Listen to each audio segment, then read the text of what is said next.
Que diriez-vous de pouvoir voyager dans le temps jusqu'à n'importe quel moment de l'histoire de l'humanité? C'est un rêve pour de nombreuses personnes, et les humains ont souvent spéculé sur la possibilité de développer une machine qui nous permettrait de le faire. Peut-être aimeriez-vous revenir en arrière et voir comment les pyramides ont été construites, ou rencontrer des souverains célèbres comme Napoléon. Mieux encore, vous aimeriez peut-être voyager dans le futur pour voir à quoi ressemblera la vie dans des centaines ou des milliers d'années. Eh bien, ce n'est peut-être qu'un rêve pour certaines personnes. Mais un Suisse, du nom de Paul Dienach, affirme avoir vécu cette expérience. Il affirme avoir voyagé jusqu'en 3906 et avoir consigné ses déplacements dans un journal intime. Après avoir fait ses revendications audacieuses, Paul a été attaqué par son église locale, des scientifiques, des responsables militaires et même des francs-maçons. Cependant, il affirme que son expérience était réelle et que les événements relatés dans son journal intime ont réellement eu lieu. Avant de commencer, ne manquez pas d'appuyer sur le bouton j'aime, de vous abonner et de cliquer sur la cloche de notification pour recevoir d'autres vidéos. Le voyage de Paul vers l'an 3906. Paul Amadeus Dienach était un professeur de langue suisse, mais sa carrière n'a pas été sans heurts. Il souffrait souvent d'une maladie rare qu'il était presque impossible de soigner. Il enseignait l'allemand à l'université de Zurich, mais il était souvent atteint d'encéphalite, mieux connue sous le nom de maladie du sommeil européenne. En 1922, sa maladie a progressé, au point qu'il tombe dans le coma.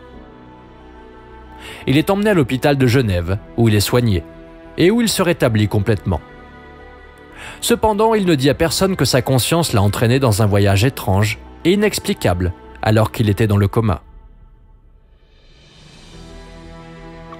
Paul garde le secret de son voyage et s'installe bientôt en Grèce pour poursuivre son travail d'enseignant. Il espérait que son déménagement dans ce pays contribuerait également à améliorer son état de santé. Mais ce ne fut pas le cas. Paul enseigne le français et l'allemand pendant 2 ans en Grèce, avant que son état ne s'aggrave et qu'il ne décède de la tuberculose en 1924. Cependant, juste avant sa mort, il a donné à ses étudiants l'un de ses journaux intimes et a demandé au jeune homme de le traduire en grec pour améliorer sa compréhension de l'allemand. Il n'a jamais dit à son étudiant sur quoi portaient les entrées du journal. Mais cela allait bientôt bouleverser le monde de ce jeune homme. Il commence à traduire le journal et apprend très vite que le journal suit le voyage de Paul jusqu'en 3906. Le journal raconte que, alors que Paul était plongé dans le coma, sa conscience a quitté son corps et a voyagé dans un futur lointain. Paul n'avait jamais parlé à personne de ce voyage auparavant, et il semble qu'il ne voulait tout simplement pas qu'on le prenne pour un fou. Vraiment, qui pourrait le blâmer? Imaginez un peu, vous tombez incroyablement malade, et dès que vous vous réveillez, vous commencez à raconter aux infirmières, aux médecins et aux membres de votre famille que vous venez de rentrer d'un voyage qui vous a conduit près de 2000 ans dans le futur. Ils penseraient que vous êtes complètement fou. Le long chemin vers la publication. Il faudra à Georges Papalzi environ 14 ans pour que les notes soient entièrement traduites. Son travail l'a conduit de 1926 à 1940. Bien que le journal original ait été confisqué par l'armée grecque en 1944. Les soldats ont dit à Georges qu'ils lui rendraient le journal. Mais ils ne l'ont jamais fait.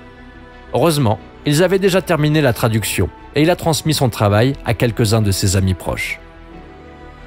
Le journal a fini par se retrouver entre les mains de francs-maçons, de théosophes, de professeurs et même d'ennemis des nationaux socialistes. Aucun de ces individus ne souhaitait que le livre soit mis entre les mains du grand public.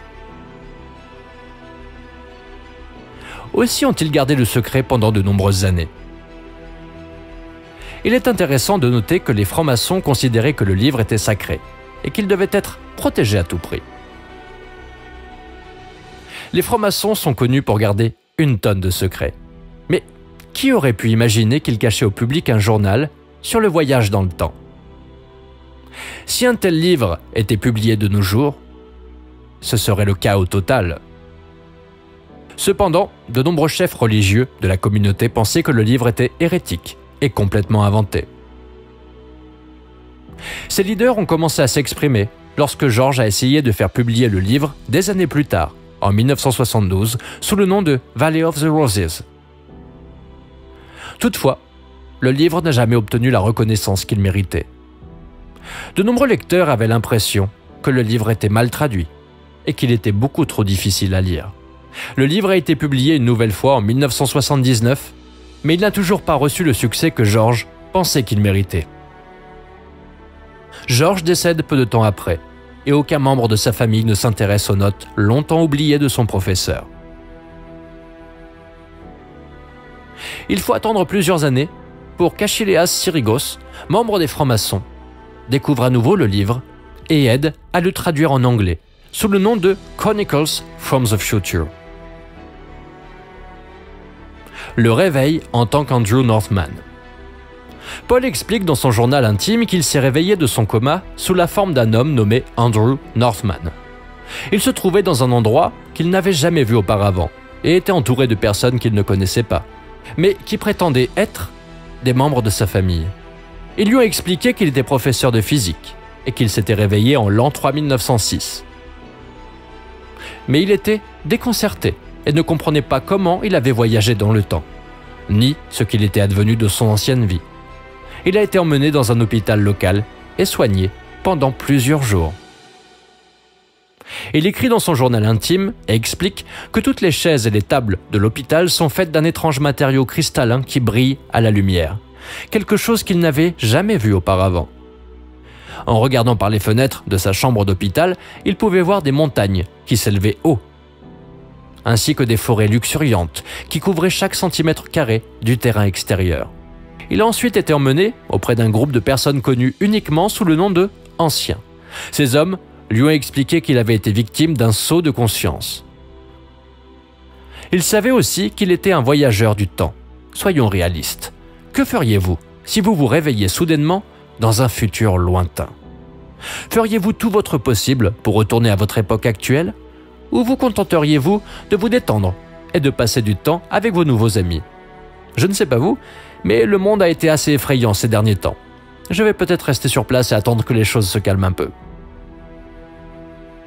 Pendant tout ce temps dans le futur, Paul a parlé une forme d'allemand qui a été oubliée depuis.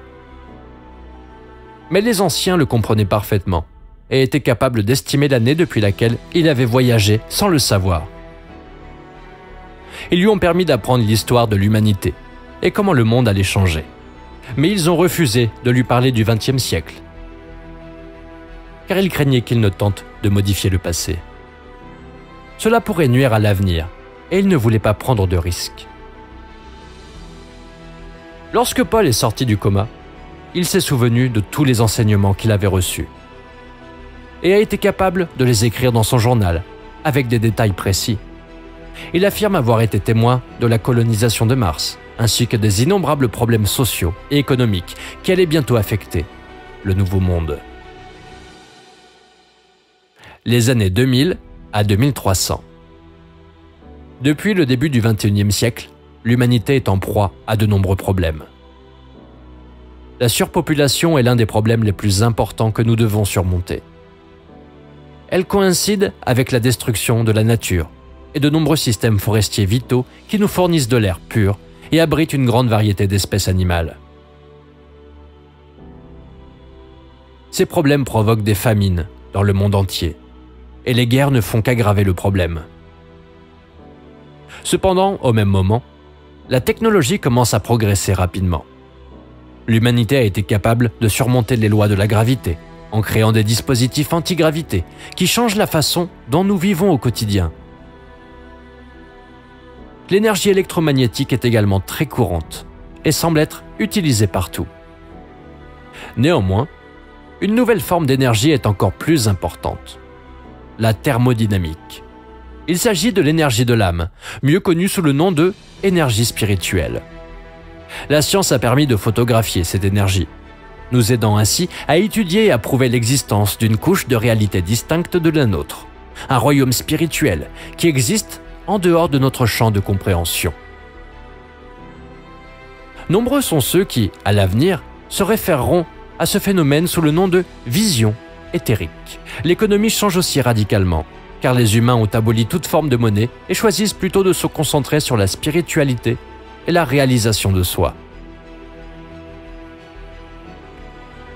Jusqu'à présent, ce futur lointain semble bien meilleur que le présent. De l'énergie spirituelle, des gens qui se traitent de manière égale et juste, c'est un monde dont j'aimerais faire partie.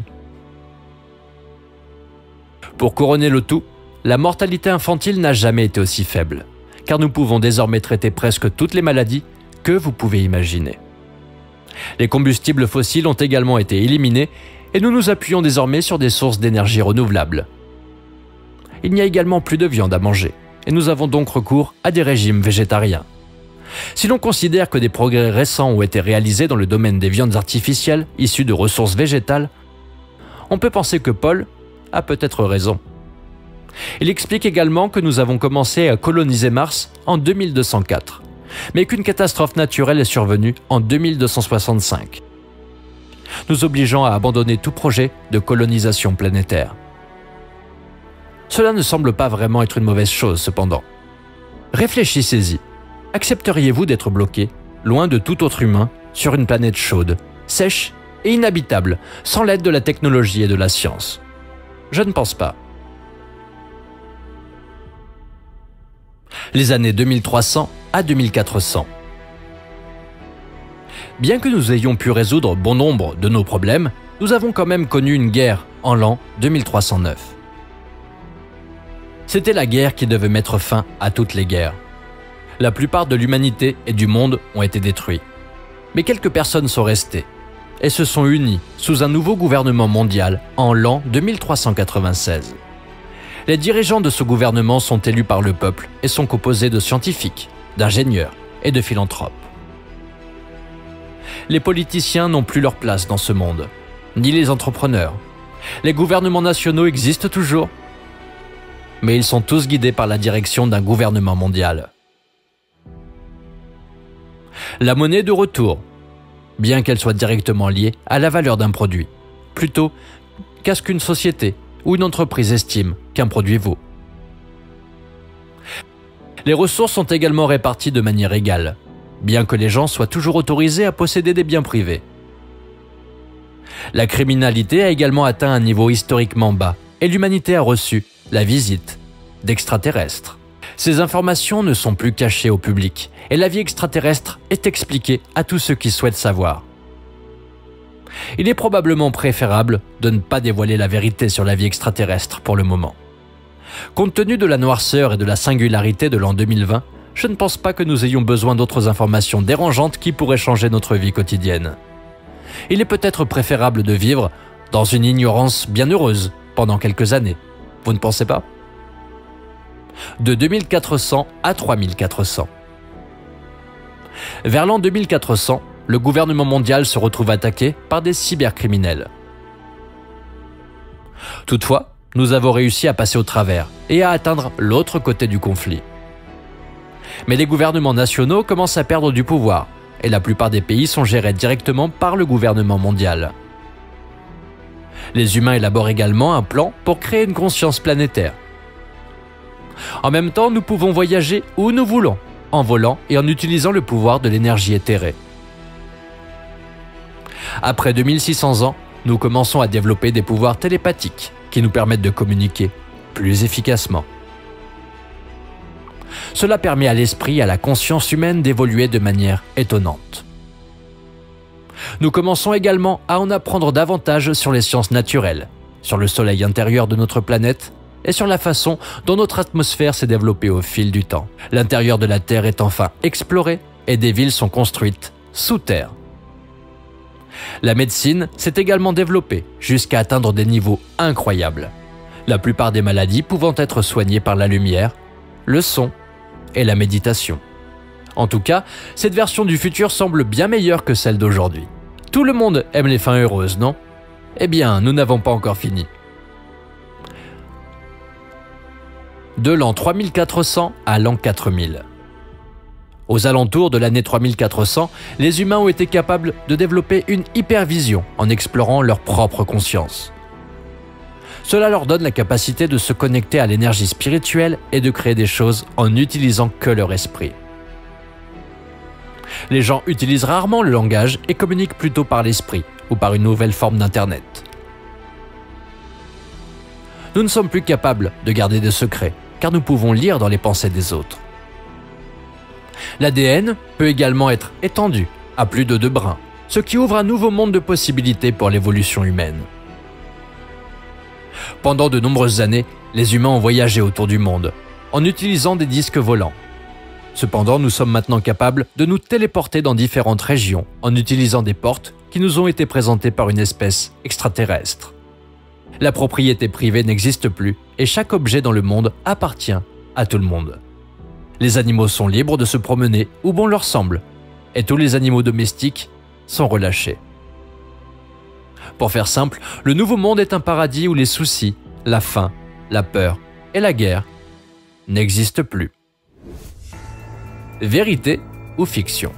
Croyez-vous que Paul a dit la vérité et que l'avenir de l'humanité est bien plus grand que nous n'aurions jamais pu l'imaginer? Ou s'agissait-il d'une société utopique, fictive, qu'il a concoctée alors qu'il souffrait d'une maladie incurable? Nous le saurons peut-être jamais avec certitude, mais faites-nous part de votre avis dans les commentaires.